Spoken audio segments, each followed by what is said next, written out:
बिस्मिल्लाहिर्रहमानिर्रहीम। आज की बात में आज हम बात करेंगे, हमारे मोटिवेशन में टॉपिक है सियासी अदब का। तो सियासी अदब में बहुत मशहूर एक किताब है, वो इंटरव्यूज़ हैं दुनिया में 1972 में बहुत मशहूर हुए थे। तो वो 15 इंटरव्यू हैं, शख्सियत हैं ओरियाना फ़लाशी। तो ओरियाना फ़लाशी ने 15 इंटरव्यू किए थे जो दुनिया में बहुत मकबूल हुए थे, और कहते हैं कि 21 ज़बानों में उनके इंटरव्यू की जो किताब इंटरव्यू विथ हिस्ट्री के साथ इंटरव्यू बहुत मकबूल हुई थी।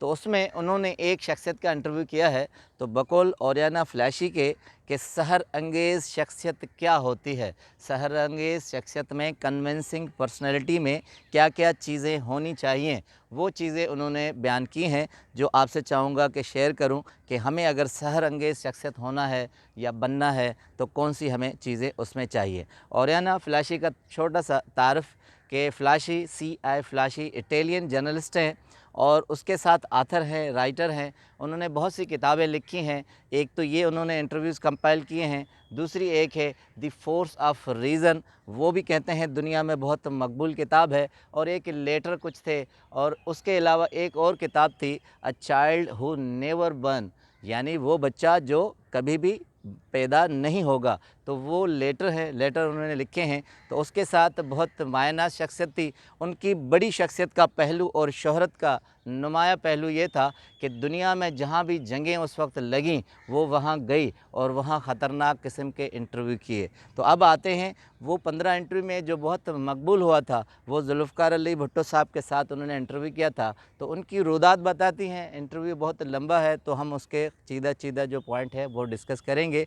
कहती हैं कि ये एक बहुत तजस्सुस भरा लेटर था जब मुझे ये मिला। तो कहती हैं मुझे बहुत ये सस्पेंस और क्यूरियोसिटी पैदा हुई कि आखिर भुट्टो ने मुझे ये लेटर क्यों भेजा है। तो कहती हैं कि मेरे दो जहन में तजस्सुस पैदा हुए।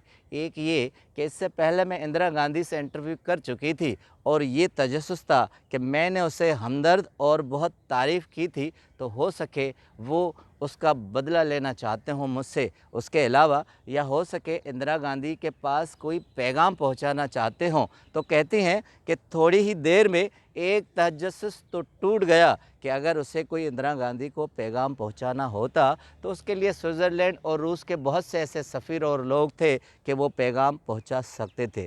फिर कहती हैं दूसरा तजस्सुस भी मेरा उस वक्त टूट गया जब मैंने सोचा कि भुट्टो एक तहज़ीब याफ्ता शख्स है, महज़्ज़ब शख्स है, सिविलाइज़ शख्स है, इसलिए वो ऐसी हरकत नहीं कर सकता कि मेहमान को बुलाए और उसे कत्ल कर दे या नुकसान पहुंचा दे। बहरहाल कहते हैं कि उन्होंने कहा कि जल्दी से पिंडी पहुंच जाओ। तो मैंने एक पैगाम उन्हें पहुंचाया। अब ओरियाना फ़लाशी ने रिप्लाई की है, कहती हैं कि मैंने पैगाम पहुंचाया कि भुट्टो साहब, मैं एग्री तो हूँ, आ तो जाऊंगी आपका इंटरव्यू लेने, मगर मैं अपने स्टाइल को तब्दील नहीं करूंगी, मेरा असलूब वही रहेगा और जो आप चाहेंगे मैं वो नहीं लिखूंगी, जो हकीकत होगा मैं वही लिखूंगी। तो ओरियाना फ़लाशी कहती हैं ये पहला अच्छा तासुर था कि भुट्टो ने कहा कि मैं आपकी बात से एग्री हूँ। कहती हैं भुट्टो नाकाबिले फ़हम और मुनफरद शख्स हैं और काबिल तारीफ़ हैं।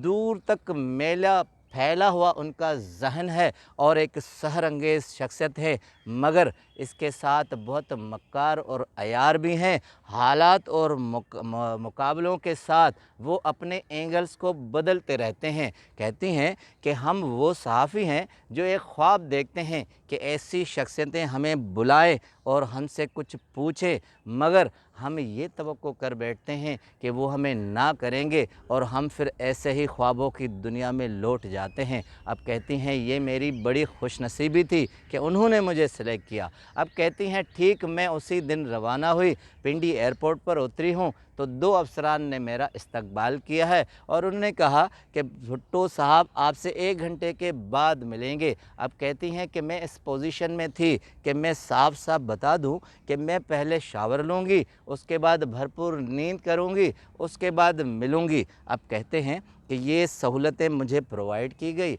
उसके बाद टाइम तब्दील हुआ, शाम को 7:30 बजे भुट्टो से मेरी मुलाकात रखी गई।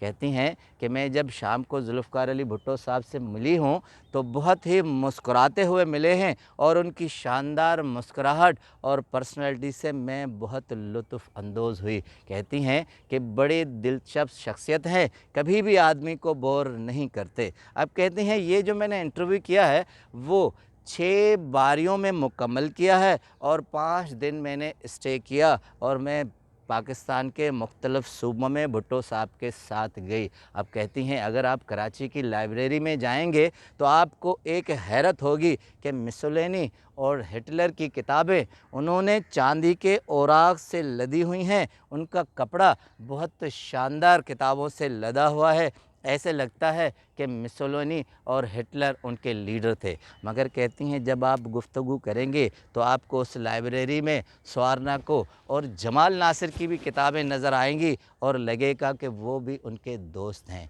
कहती हैं कि ये सिर्फ मशगला नहीं है, किताब पढ़ना ज़ुल्फ़िकार अली भुट्टो साहब का जुनून भी है और वो शिद्दत के साथ किताबें पढ़ते हैं। उसके बाद कहती हैं चारों सूबों में मैं जो उनके साथ घूमी हूँ तो मुख्तलिफ़ तकारीर भी की।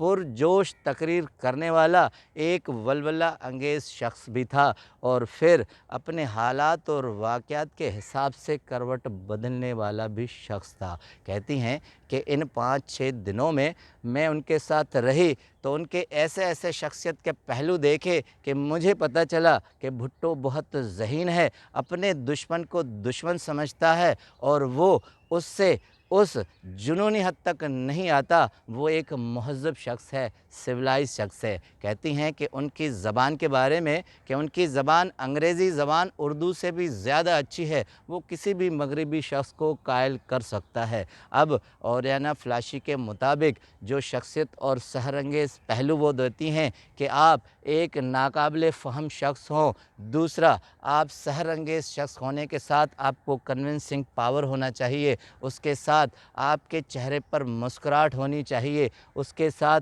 आपके खदोखाल इस तरह हों कि आपकी बॉडी लैंग्वेज आपके ज़बान के साथ काम करती हो। वक्त की नज़ाकत को देखकर आपको फ़ैसला बदलने की सलाहियत भी होनी चाहिए। उसके अलावा आप इतने महज़्ज़ब हों कि आपका मुखालिफ भी इस चीज़ को माने कि आप महज़्ज़ब हैं, आप अपनी उस लाइन से हट नहीं सकते। तो सहरंगेज़ शख्सियत के लिए ओरियाना फ्लाशी कहती हैं कि इतना काफ़ी होता है कि वो बात करे और बात आपकी समझ में आ जाए। आपका बहुत बहुत शुक्रिया।